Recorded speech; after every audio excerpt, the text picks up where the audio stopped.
Ayun o, yung iba sunog. Buti na lang pala, punta kayo dun ni Ma. Natupad din yung pagkuha mo ng hose. Ilan linggo na yan. Buwan na yata yan na lagi yan sinasabi kukunin. Iba ito. Ang haba niya, no? Magkano bili mo yan, Tibilin? Oo, 3,000. Ma, pwede mo na ikabit doon sa car wash hanggang kilama. Punong-puno doon, te. Full tank yung tangke.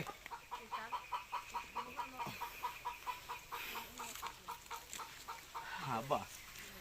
Nakuha rin sa wakas. Hindi pa malaki yan? Yung balyo? Hindi, gaganon mo kasi yan eh. Tatali mo, di ba?